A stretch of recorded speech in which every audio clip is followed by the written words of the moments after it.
Hey everybody, thanks for joining me today on Next Level Healing. Today's guest is the one, the only, the incomparable Dr. Jill Bolte Taylor.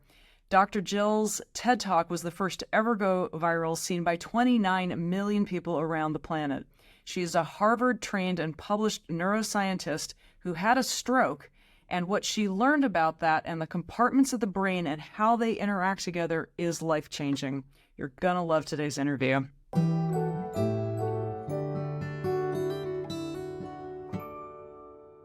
Hi, everybody. Welcome to this episode of Next Level Healing. I am beyond excited at my guest today. We are joined today by Dr. Jill Bolte Taylor, a Harvard-trained and published neuroscientist. In 1996, you may know from her famous TED Talk, she experienced a severe hemorrhagic stroke in the left hemisphere of her brain, causing her to lose the ability to walk, talk, read, write, or even recall any of her life. Her memoir, My Stroke of Insight, documenting her experience with her stroke and the 8-year recovery, spent 63 weeks on the New York Times nonfiction bestseller list and is still routinely the #1 book in the category of stroke in the Amazon marketplace. In 2008, Dr. Jill gave the first TED Talk that ever went viral on the internet, which now has well over 29 million views. In 2008, Dr. Jill was chosen Time Magazine's one of the most 100 influential people in the world and was the premier guest on Oprah Winfrey's Soul Series webcast.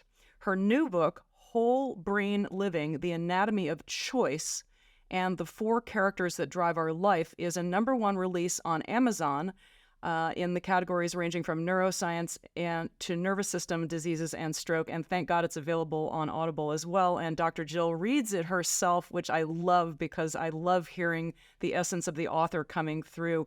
Welcome to Next Level Healing, Dr. Jill Bolte Taylor.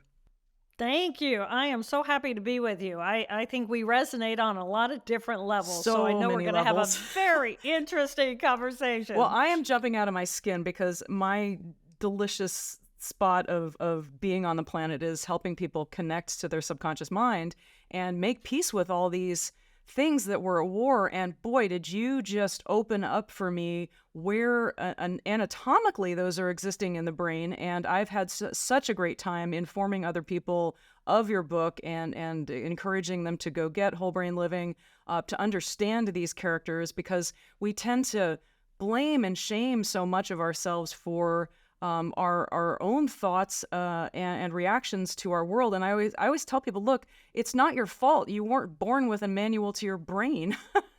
And these patterns that have been firing and wiring usually your whole life, they're just going on subconsciously and you just don't know it. So if you would just explain briefly for our audience, what happened to you and this state that you appeared in, because one of the delicious things that I love sharing with people is, hey, guess what you're like when you wipe out your left hemisphere? And they all look at me like, what? So I'm going to let you explore the punchline to that, because it's a real eye-opener when you realize, wow, without this, I am this. Right. Yes. Yeah. Beautiful. Thank you. So I'm a neuroanatomist by training, and my fascination has always been, how does our brain create our perception of reality? And that's because I have a brother diagnosed with schizophrenia, so our 2 perceptions of reality were very different, and it made no sense to me, even though we had the exact same experience. So I became fascinated with the brain, and I love cells, and I love dissection, and I love teaching about the beauty of cells in the body and all that. So I was teaching and performing research at Harvard Medical School, teaching gross anatomy, body anatomy, as well as neuroanatomy, the anatomy of the brain, when I woke up one day and this major hemorrhage began to trickle into my left hemisphere. And over the course of 4 hours, I got to watch through the eyes of a neuroscientist, a neuroanatomist, circuit by circuit go offline. And it was fascinating for me because that's what I was teaching. I mean, I have a visual map of the way different pieces of information get processed at the level of the brain. And I actually got to witness each of these circuits now swimming in a pool of blood and becoming non-functional. It took 4 hours for me to get help, and the TED Talk is the best place to go to get all the details of that experience. But to be able to witness everything I had learned in books, and I had studied the differences between the right hemisphere and the left hemisphere, but all that information is very circuit by circuit. It's very function by function. And what I lost was the character profile of my left thinking brain, which is rational and organized, and what we all think of as our conscious brain. Well, that part of my brain went offline, as did the left emotional tissue, which is all of the pain from my past and all my projection into the future. So the left hemisphere experiences this linearity across time. And me, the individual, there's actually a group of cells in there that define the boundaries of where I begin, where I end. It has language. It knows my name. It knows my likes and my dislikes. And when all that went offline, what I gained was not just an understanding of what's going on in the right hemisphere when it is untethered of this unconscious mind, as we would refer to this part of our brain, but I gained for me, it's what did I lose? I lost linearity across time. So I didn't have a past, I didn't have a future, but I didn't have a me either. I didn't have a Jill Bolte Taylor. She became non-existent. She died that day. And what was that feeling like? Oh, it was delightful. So because in the absence of boundary, there is all full expansiveness. And in the absence of me, the individual, I became a part of the consciousness of the collective whole.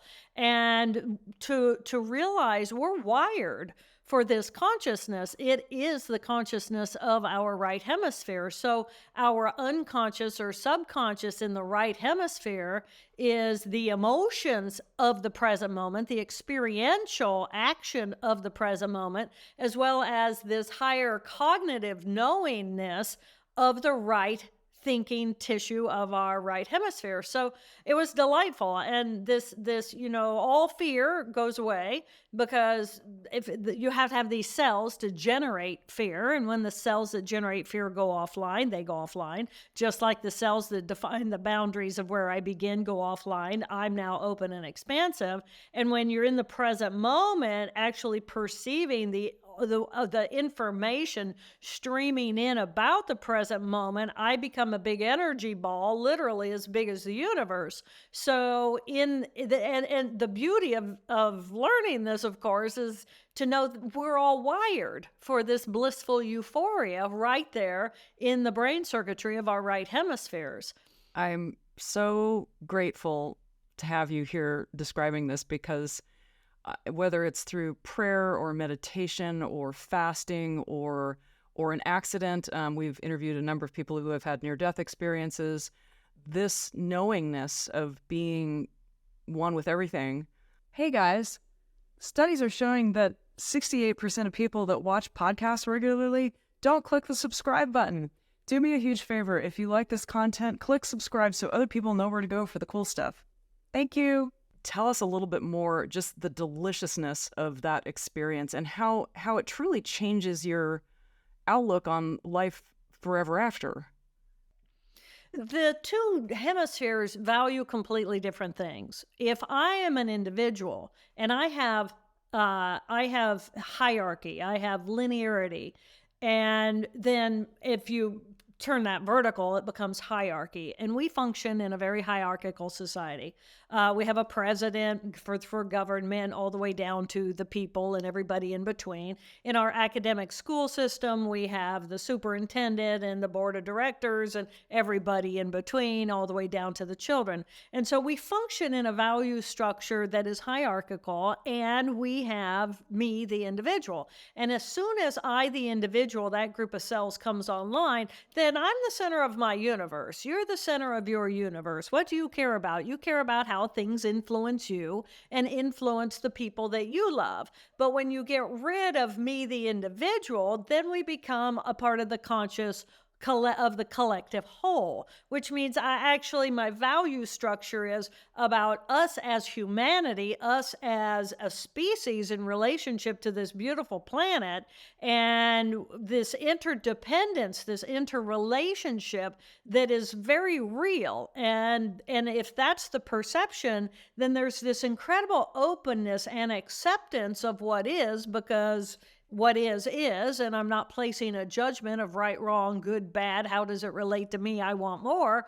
In the absence of that, there's just this going, living in the flow, really, because then everything is fluid.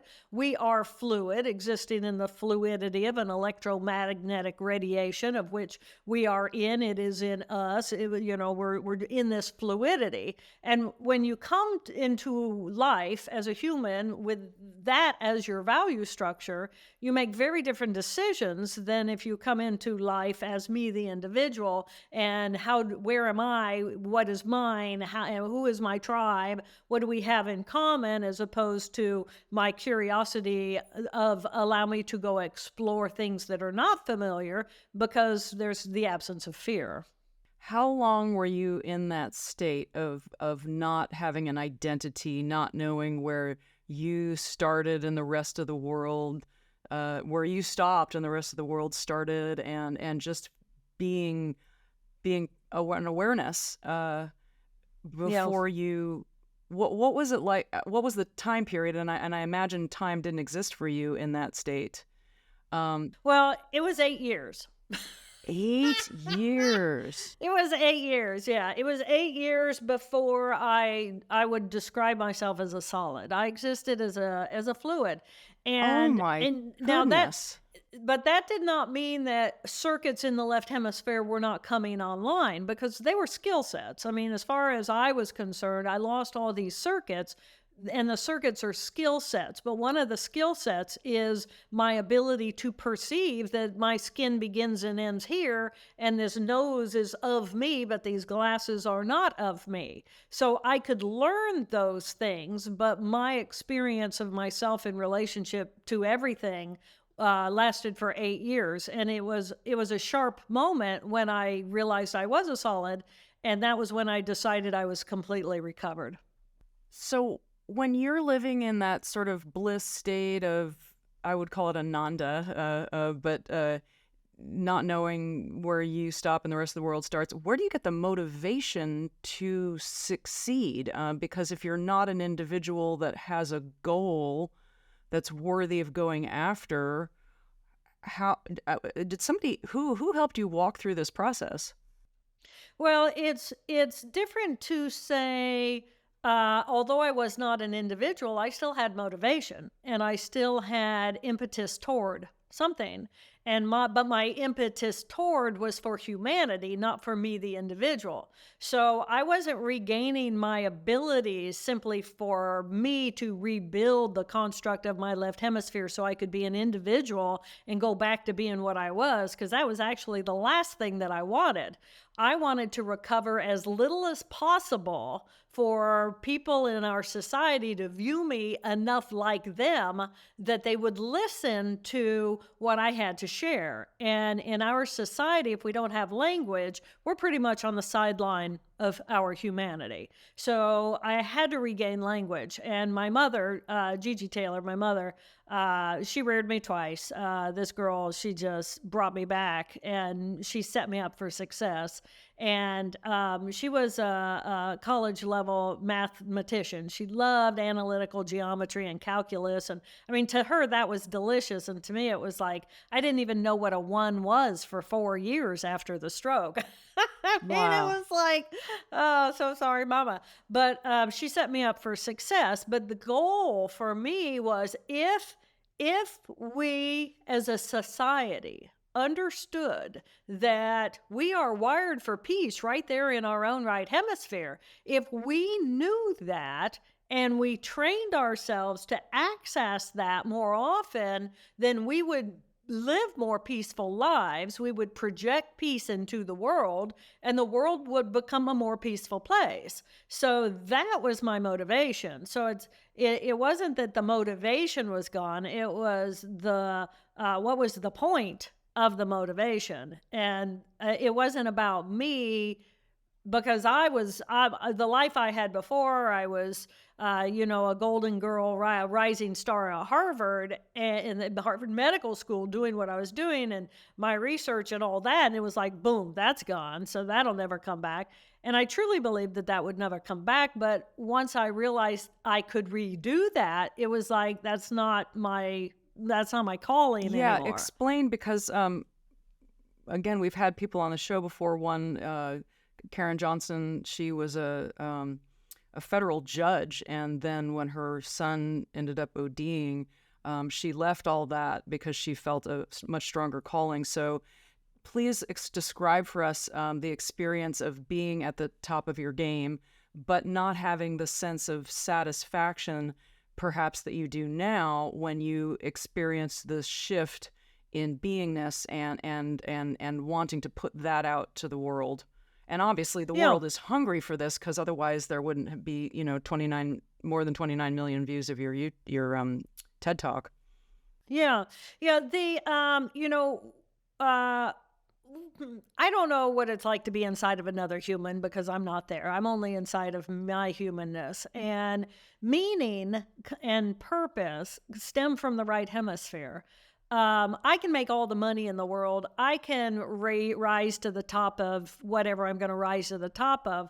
But in that mindset of hierarchy and linearity, there's always the next step up, right? There's always, I want more, I want more, I want more. And in the left hemisphere, even if I'm just in my left hemisphere, if I'm driven by my analytical thinking mind, then my relationships are probably suffering. I mean, what is a relationship, right? It's usually not that analytical thinking relationship, except I'm sure that there are some of those that work.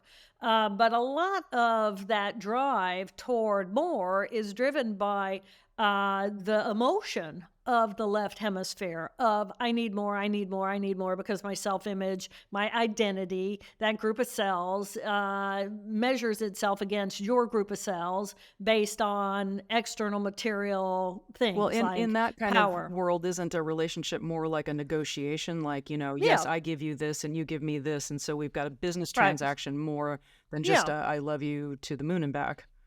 Right, exactly. And that has its purpose, but most of the individuals who are driven simply without a meaning, if there's no meaning to why am I doing it other than material, is that all there is, my friend? Then let's keep dancing. I mean, really. So meaning comes into, how do I use myself as this magnificent biological creature of human life? How do I take what I am and use me in a way that serves other people in a positive way, serves humanity overall, serves the planet, our relationship with the planet, because without the planet, mental health doesn't even matter. And, that's that kind of big picture perspective of myself in relationship to everything is at the core and is the value of the right hemisphere. So, there's a wonderful book you probably are familiar with, The Master and His Emissary, I'm not. about the master. Oh, Ian McGilchrist. He's a wonderful British psychiatrist. And he wrote this book, and the master is the right hemisphere, and his emissary is the skill set and the tools of the left hemisphere in order to manifest in the world the goals and the meaning of the right hemisphere, which is of the collective whole. So they're just two very different ways of looking at life and our relationship to ourselves, and how do we find meaning. And I'm one of these people that if I don't have meaning in my life, why am I here, right? I'm just taking up a bunch of space, and I'm on the edge somewhere, go jump off. I mean, because for me, I have to have meaning. And it's like, as long as there is a reason for me to continue as a biological creature in service to that which is around me, to those who are around me, and the overall times that we are in, oh my goodness gracious. Yeah. Sometimes it's just my job to sit out on my boat in a cove for 3 months and send love into the universe because it needs it. Beautiful. And I'm just trying to help create some Yeah. balance. So, Jill, I know that a hemorrhagic stroke is a more rare kind of stroke. How unusual is it that it takes that many years? I mean, what did you do to facilitate your recovery when you were working with your beloved mom, Gigi? What was she doing to help you? I mean, I almost want to say, did love heal you? Because her attention to your development in that time must have been just absolutely pivotal. It's interesting because in the beginning, Gigi came in, and she had been told that, I was 37 at the time. I was in Boston. She was in Indiana. My boss called her and said, sit down, we got to talk. And they asked Gigi to come for long term.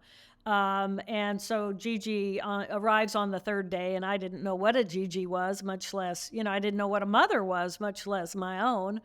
So I had, all I knew was Gigi was his energy ball, but everybody was excited that Gigi's coming to town. So I was truly an infant in a woman's body. And Gigi came in, and it's the best scene in the book where Gigi comes in. She acknowledges the presence of the physicians in the room, and she was expecting me to be stable. They said she's stable, but we have to have surgery, and we need a plan, and we need you to come. And so she did. And she saw I was nothing but a breathing body in the bed. Yeah. That's how she describes me. Oh my God, that must have been horrifying for her. A breathing body in the bed. It was. And she said there was nothing other to do than to lift up the sheet, get in bed with me, wrap her arms around, start rocking her baby. Just rocking her baby, and she was weeping, but I didn't know she was weeping. And I'm going, oh, this is nice. This is nice. Oh, this is what a Gigi is. It's like, I have no idea. And people say, how did you know to do that? And she said, there was nothing else to do. She was an infant. What do you do with your baby who is in distress? Yeah. And that's where we began, was right at the beginning. I'm the one who's taking responsibility for helping you. And after she stayed with me, 2.5 weeks after the stroke happened, I had to have craniotomy. They removed a blood clot the size of a golf ball. The physicians said, we have no idea how much you will get back. And, it's your job now to go heal yourself. And I was very blessed that my coworkers donated time off with pay, so I didn't have to feel like I was going to starve to death. But did you even understand what a job was without the left hemisphere? All I understood was that I was all systems were devastated.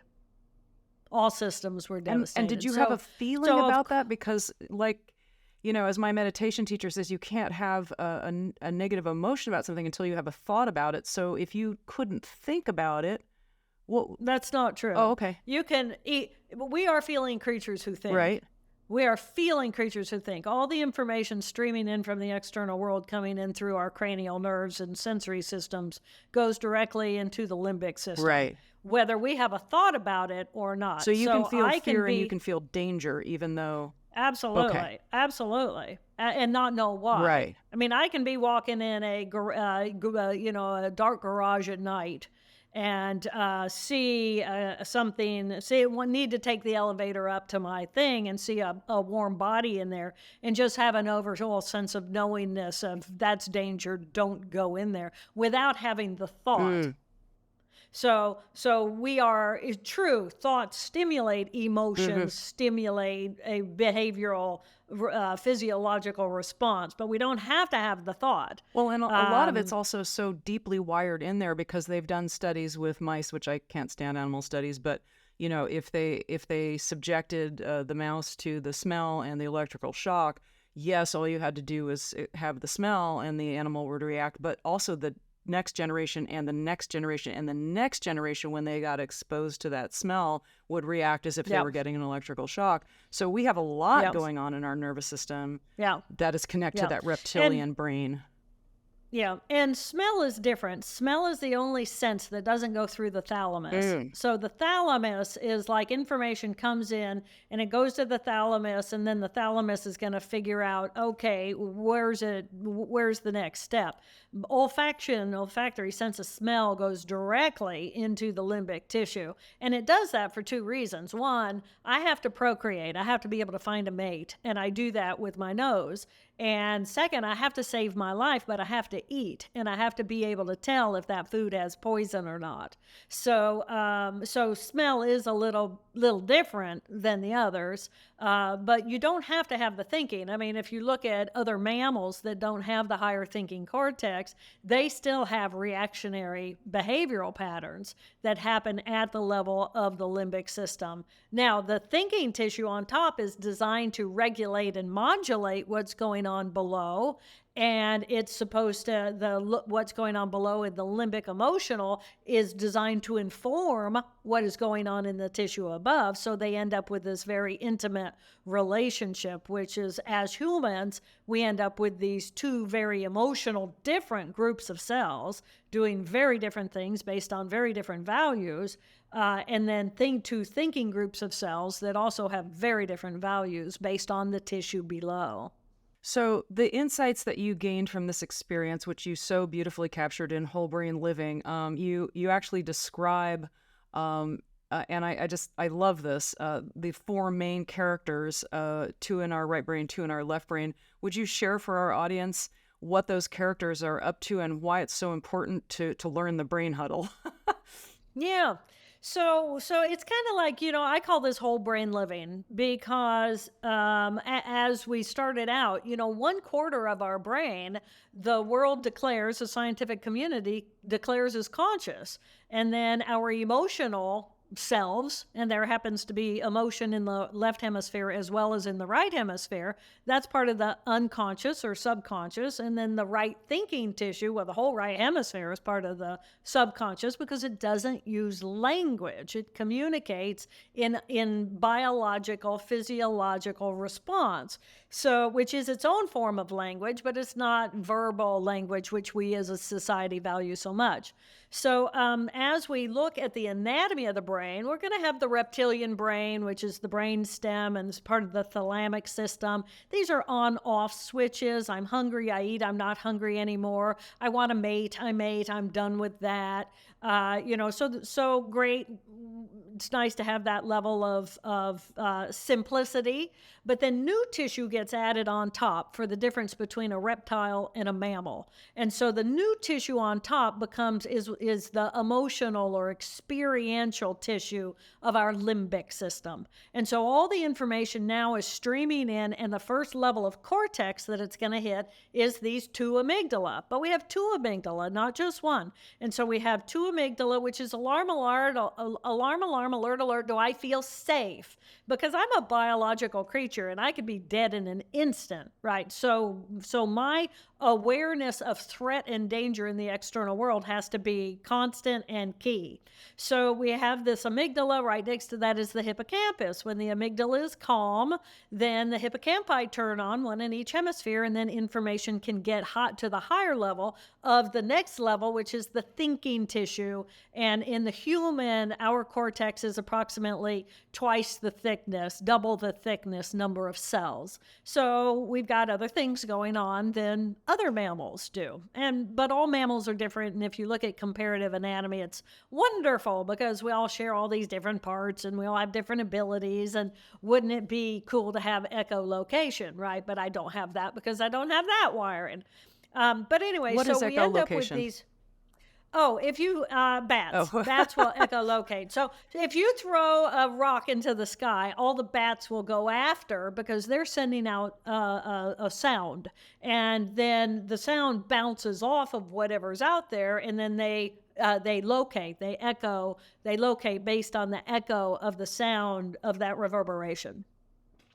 Don't we all wish we had that? Yeah, and the eyes of a hawk. The older I get, I want to have those hawk eyes. Exactly. Read a newspaper 3 football fields away. exactly. Yeah, that prairie dog looks delicious. So, yeah, but, same kind of thing. So, so anyway, so we end up with these two emotional groups of cells that are separate from one another. They don't share any cell bodies, but they do communicate with one another. And then over time, the thinking tissue has been added on. And so now we're in the phase as humans of working the kinks out between the tissue below of the emotional or experiential and the thinking tissue above. And so we humans, we're in the process of evolution. We have not completely evolved. And I truly believe that when we master whole brain living and we know of these four different parts of our brain and we bring them all into communication at a conscious level, this is our next level of evolution. So that's why it excites me so much.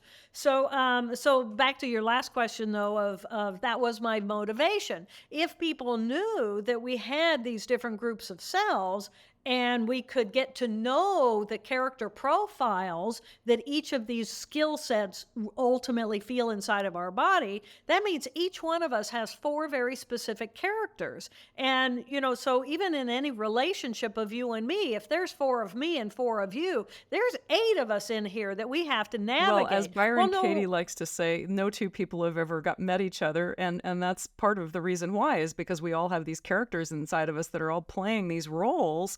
And if we can't understand them, and what I love about your book is that you explain it in terms of relationships, in terms of work, and in terms of addiction, in terms of all these different areas in such great detail. Yeah, and I love the work of Byron Katie. I mean, she's just awesome. And what I love about the work is that the work, is so easy to explain by way of the different parts of the brain. And she doesn't present it that way, but ultimately that's what she's doing. So what I bring to the conversation of neuroscience that is new is I'm not bringing any new science to the conversation. What I'm bringing to the conversation is the experience of what we already know. We already know that the left thinking tissue is an analytical, organizing. It loves to control people, places, things, time. It's punctual. It defines the boundaries of where we begin and end. There's all those skill sets, but it's more than just skill sets. It's a personality profile. I'm a very different person when I go to I sit down and I do work than if I'm on the floor playing with my dog, right? My values are different, the way I hold my body and my voice and I interact. So what I bring to the conversation is each of these groups of cells actually manifests a very specific personality. And the conflict that we have is internally between these four different parts of who we are.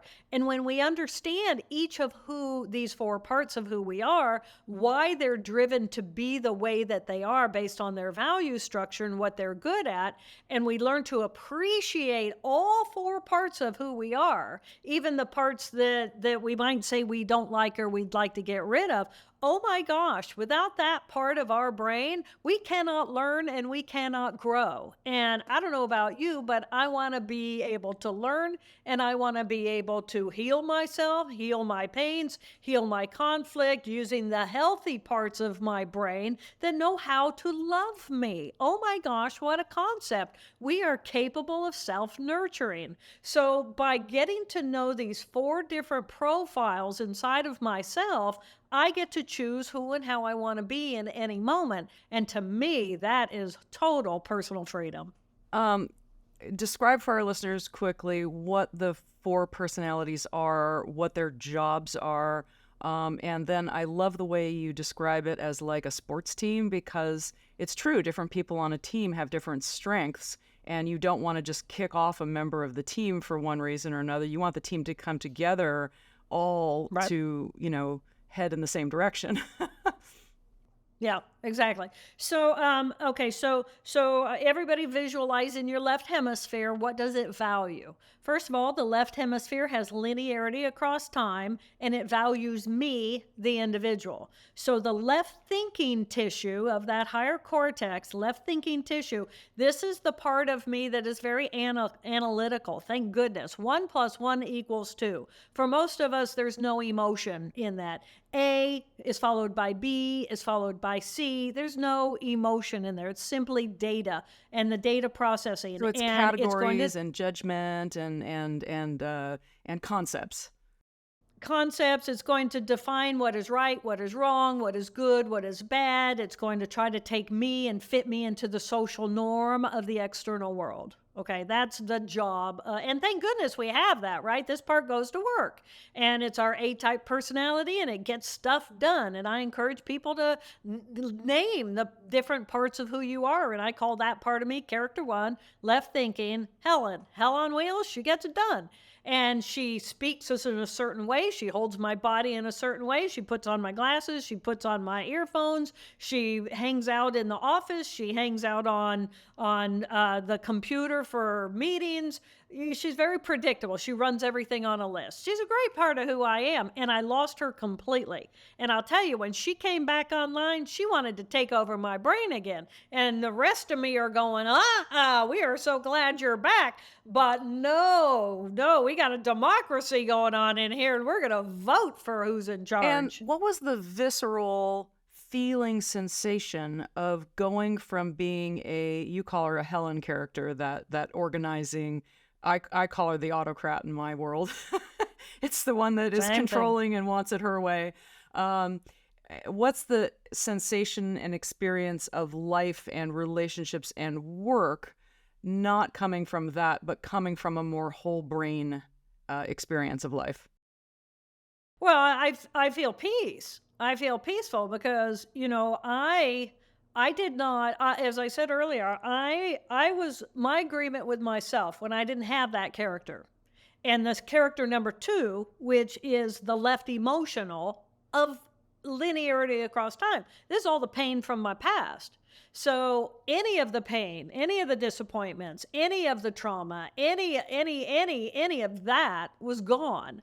And that was really nice. Now, I did miss Helen because, of course, Helen's functional and she's going to, help me figure out how do I survive in the world.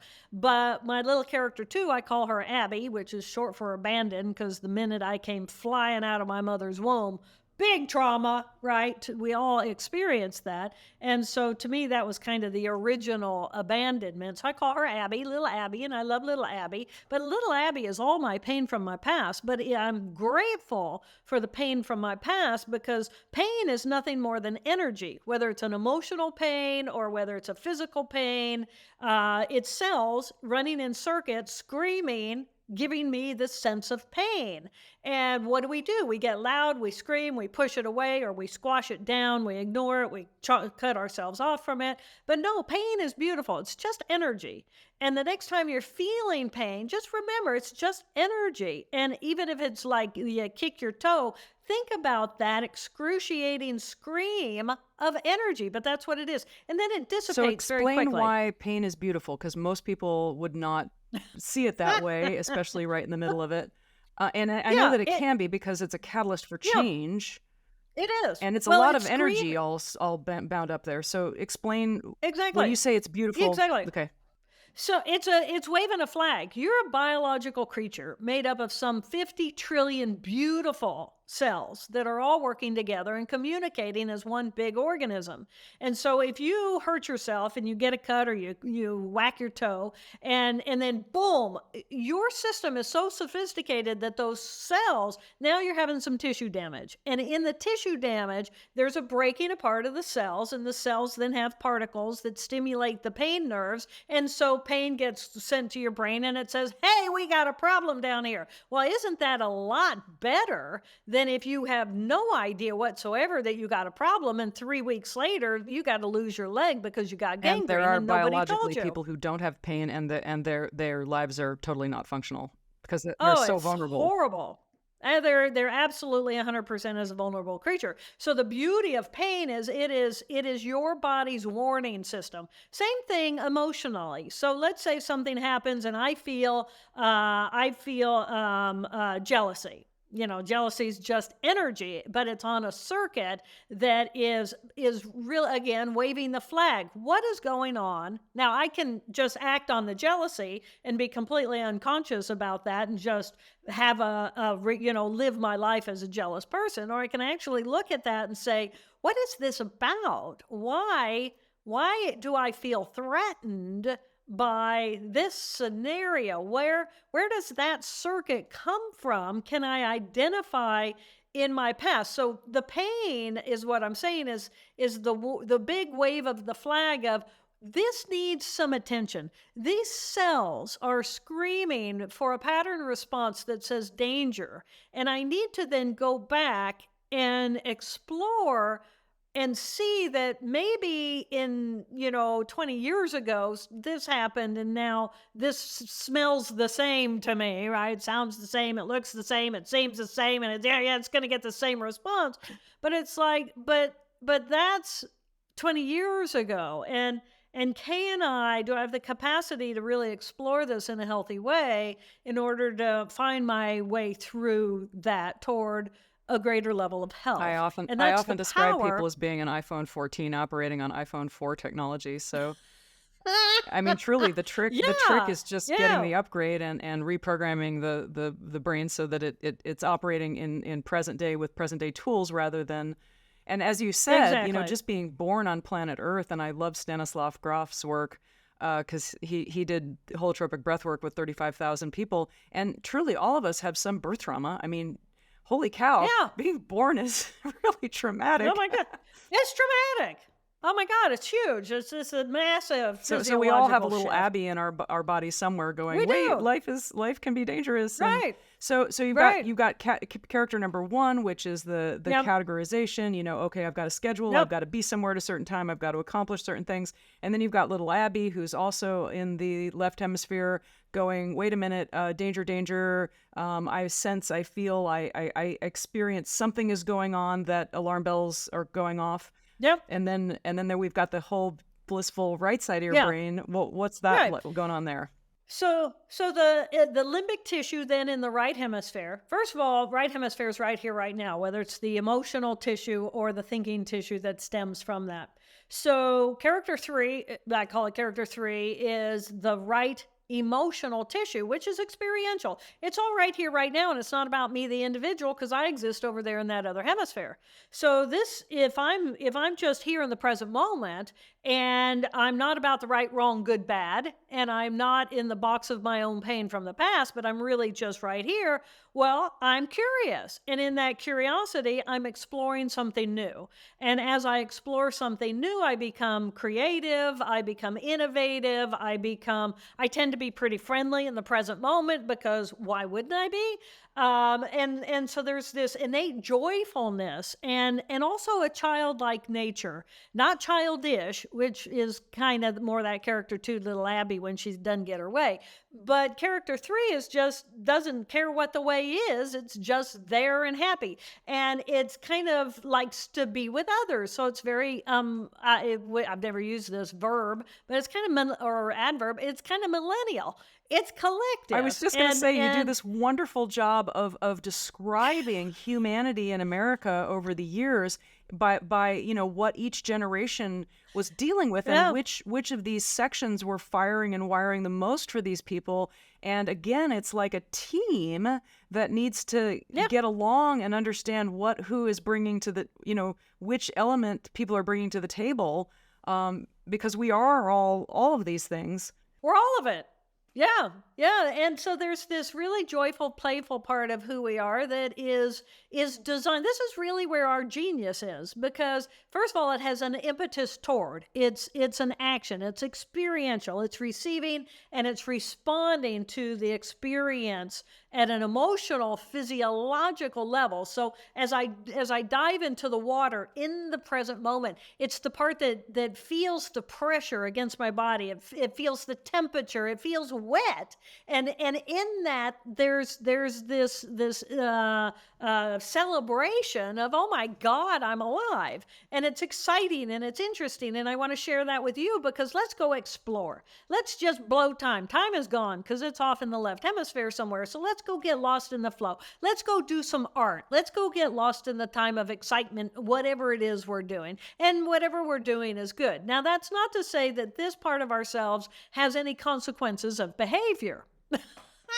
Because it doesn't, right? Consequences of behavior is in that left hemisphere. So, if you do something and it's kind of like, someone says, well, what were you thinking? And it's like, well, clearly I wasn't, it's like, well, okay, I get it. So, and then the right thinking tissue is not action toward or really stimulation of. In that collective consciousness is the stillness of knowing that I am this magnificent life force on this magnificent planet in this time, and what is, and I'm good with whatever is.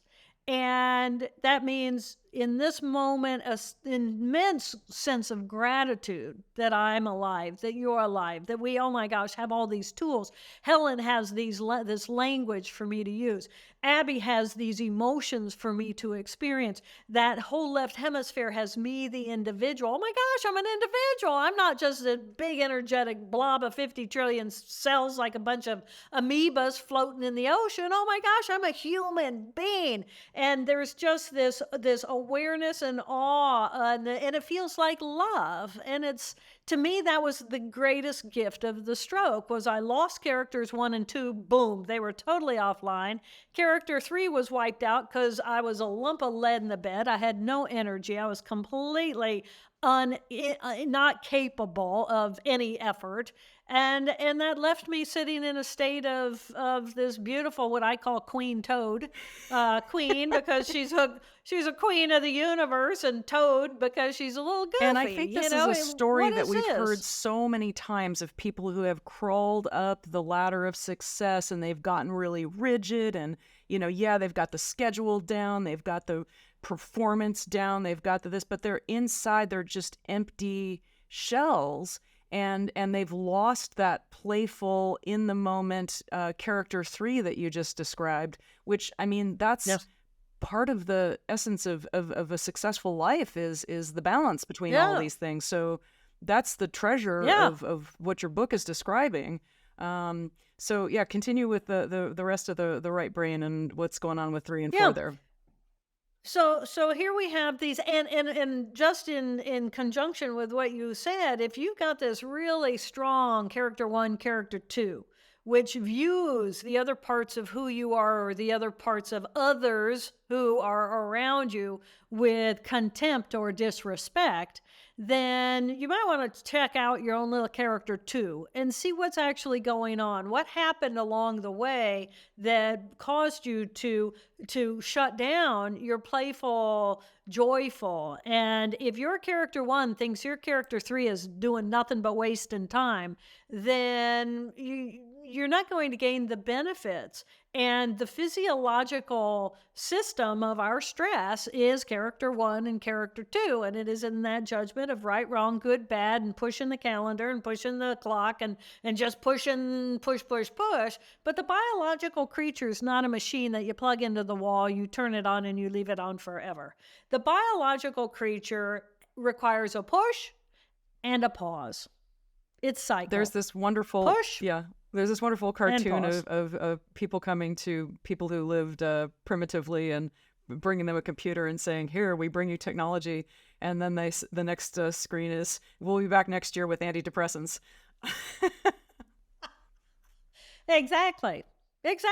The biological system is not designed, first of all, to function with minimal sleep.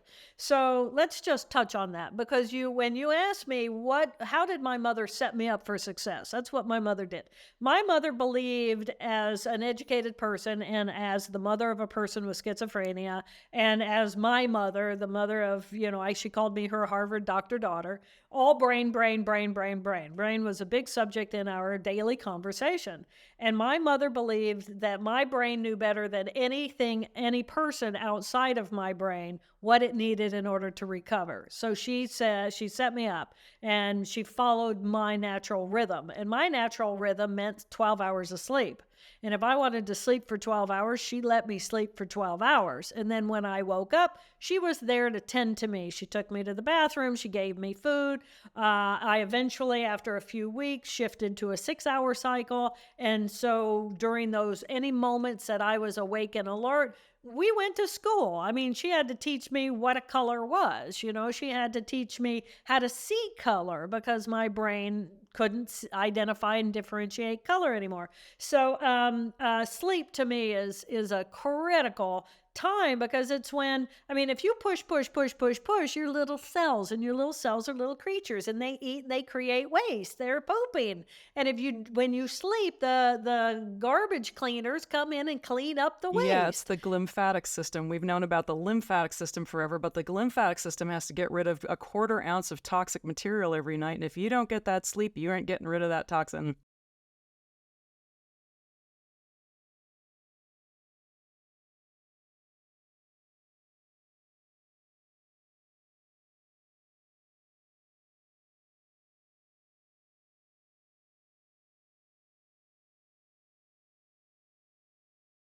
Yeah, if your blood sugar is going like this all the time, it's really hard to feel good. That's a really nice way of putting it. But yeah, no, it is. And if it's going like this, then you're balancing, you're bringing in the caffeine to counter when your sugar's low, and it's not about caffeine at all. It's about your And sugar. I when your mean, sugar A1C really. starts cranking up there, then it's just so harmful on the nerves. Oh, yeah. I mean, you feel anxiety. I mean, Hmm. biology, we're just a biological entity. So everything we're bringing in is going to have an influence. So, anyway, so we end up with these four characters, the Helen, the analytical, the Abby, the pain from the past and projection into the future. I call her Pigpen, my little character three, playful, joyful, curious. And then the character four, Queen Toad, just sitting in the, court of gratitude that I exist at all. And wow, what a wonder life is. And when you exist as that level of awe, everything changes in your life, which is why people are trained in how to be compassionate beings, because in compassion, it's actually the byproduct of the awe. So just the sense of gratitude brings us a compassion and an empathy for others. But so it's one thing to be able to differentiate these four parts of who we are, but the magic happens when they really get to know one another. You really know these four parts of who you are, and then they get in conversation and start their own negotiation. So let's say today, it's Friday. It's the first day in about, I don't know, 2 months in Indiana. The sun is shining, and my little pig pen is going, oh my God, I want to go play. I just want to walk in the woods with my dog, and I want to make a mess, and I want to just do whatever I want to do. It's like, oh my gosh, there's sunshine. And Helen's over here going, Jill, you have 2 podcast conversations you have to have today. So what we're going to do is we're going to work in the office before, and then we're going to come down and we're going to do our work, and then you can have the whole evening, but it's this real, very realistic conversation. And because Pigpen knows she's going to get her time, and it's not like, okay, I'm going to work, and I'm going to work, and I'm going to work, and I'm going to work, and the sun's going to set. I don't get any of that because we have a negotiation, Hmm. right? We have an agreement. And so every moment becomes this conversation. So, you want me to run through the brain huddle real Yes, quick? please. I was just actually thinking about that, and Yeah. yes, I mean, it feels so Yeah. good when you can actually make friends with the members of the Oh my team, appreciate gosh. their roles, and then all of a Yeah. sudden the experience of life is completely different. Yeah, completely different. And on behalf of little character 2, I do want to say this. We exist as biological creatures in the present moment. I mean, really, stop and think about it. This is where we are. This is where we live. The mere concept that there are cells inside of our little character 2 portion of our brain that has the capacity to bring information about the present moment and step out of the consciousness of the present moment. Well, if bliss and euphoria is right here, right now in the present moment, and little character 2 is willing to step out of the present moment to look at our past experience to see if there's any reason for alarm alert, danger, threat, potential. I mean, look at what it gives up in order for us to have that wisdom. So there's this in-depth wisdom of our past experience because of that little character 2 pain. So that's how I bring love to that part of who I am, because so many people say, how on earth do I love my little Abby? And it's because that little Abby protects you moment by moment and has sacrificed her own joy in order for you to be able to be safe. She's self-preservation. And if we didn't have self-preservation, we'd be every new threat, we wouldn't know it was a threat, and we'd be eaten by the lions and tigers on a regular basis. So all parts bring this very important communication. So brain huddle is what this conversation is, what I call. And brain is the acronym. So B stands for breath. Why breath? It's in the present moment. You cannot breathe in the past. You cannot breathe in the future. You breathe right here, right now. So that's how you bring your mind to the present moment. Breath. Focus on it. It's a train running down the present moment track. You can increase its amplitude. You can increase its frequency. You can play with your breath. Do whatever you need to get your mind into the present moment. So B stands for breath. R is recognize which of the 4 characters called this brain huddle. And I encourage people to practice having all 4 characters calling the brain huddle, because you really need the huddle when little character 2 comes online. And if little character 2 is now full of worry, full of pain, full of screaming, full of rage, full of self-loathing, full of sadness, full of whatever, she doesn't want it. It's delicious. Let's admit it. Character 2 is delicious, and we don't want to let go of it. But and every now and again, I let her do her thing, right? But when it's appropriate, and when the rest of me are still there holding the space for her. But she feels alone, and you feel all these negative emotions because we feel alone. We have cut ourselves off from our characters 3 and our character 4, which know we're connected to the universe. Oh my gosh. And it's in those moments when we should be most self-loving, because this little character was willing to step out of the present moment to save our lives. And it's like, anyway, so And that character gets a lot more manageable when she's heard and seen, or he is. Oh, absolutely. Usually it just wants to be hugged and held by our own character 4. It might want character 1 to come in and just fix it. And character 1 might say, okay, every time you are in relationship with this person, for me, it was always my brother. The more time you spend with your brother, it goes downhill very quickly. That you guys know how to push each other's all character 2 buttons, and it gets ugly. So we're going to put you on the phone and put a distance between you and see if that helps, right? But it's like healthy boundaries. Healthy boundaries for our little character 2 is a gift that we give to our little character 2. And character 1 can take care of that. And so B, breath, bring your mind to the present moment. R, recognize which of the 4 characters called the huddle. A, appreciate regardless, there's 4 of us in here. I am never alone. I mean, first of all, isn't that lovely? I am never alone. There's always 4 of me in here. I inquire. Well, who do I want to be in this moment? Well, right now I'm kind of this cross between Pigpen, because the sun's shining, and Helen, because I'm sitting here, right? But it's like inquire. Okay, Helen's going to win the show. And then N is navigate moment by moment, because if all of a sudden my house started to shake as in an earthquake, it's like, love you, darling, but I got to go. And then I would, I would navigate my present moment reality. And this kind of intra-communication within oneself allows us to completely heal any of our pain, love ourselves regardless of what life brings us, and allow us to blossom as these magnificent creatures that we are in the world.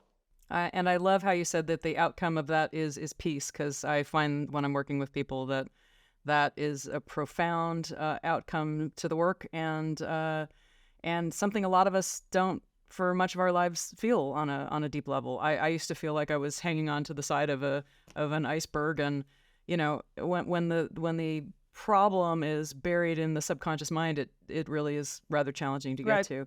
So, Yeah. did we? So the acronym is BRAIN, breath. Bring your mind to the present moment. R, recognize who called the brain huddle and practice different ones calling the brain huddle. R, A, regardless who called the huddle, appreciate the fact there's four of us. I, inquire, who do I want to be now? Who do I want to give the microphone to? Who's the quarterback now? And N, navigate. Navigate moment by moment by moment with all four of us right here. fabulous, Dr. Jill. It's a beautiful way. What other It's a beautiful way to tools live can one's people life. plug into? I know there's your fabulous book, Whole Brain Living, which I love. I can't wait to read My Stroke of Insight because I really want to hear how you moved through this amazing journey. What other, do you have a newsletter? What other social media outlets would you like people to connect to you on? You can connect to me through drjilltaylor.com. But everything is shifting right now because Whole Brain Living's been out in the world for 2 years now. And so I am working on a certification in Whole Brain Living that I'm hoping to bring later in the summer.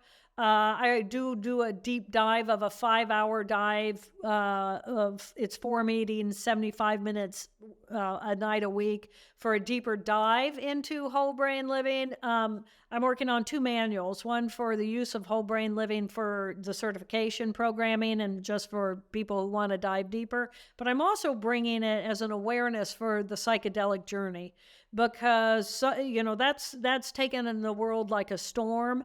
And for a very few people, it's a good idea, in my opinion. But for most of us, I just want people to really know that the psychedelic results in neuroplasticity and neurogenesis, which is the brain's response to trauma. So if you're going to do that, do it and get what you need quickly with minimal amount of exposure to your brain. So that's kind of what my focus has been on. And we're also running programming in schools. If anybody wants more information, I'm easy to write me, I'll write you back. Dr. Jill at drjilltaylor.com. I'm very friendly. Fantastic. Dr. Jill, thank you Yep. so much for joining us on Next Level Healing. Folks, if you got value, click like and subscribe, and we will see you on the next episode of Next Level Healing.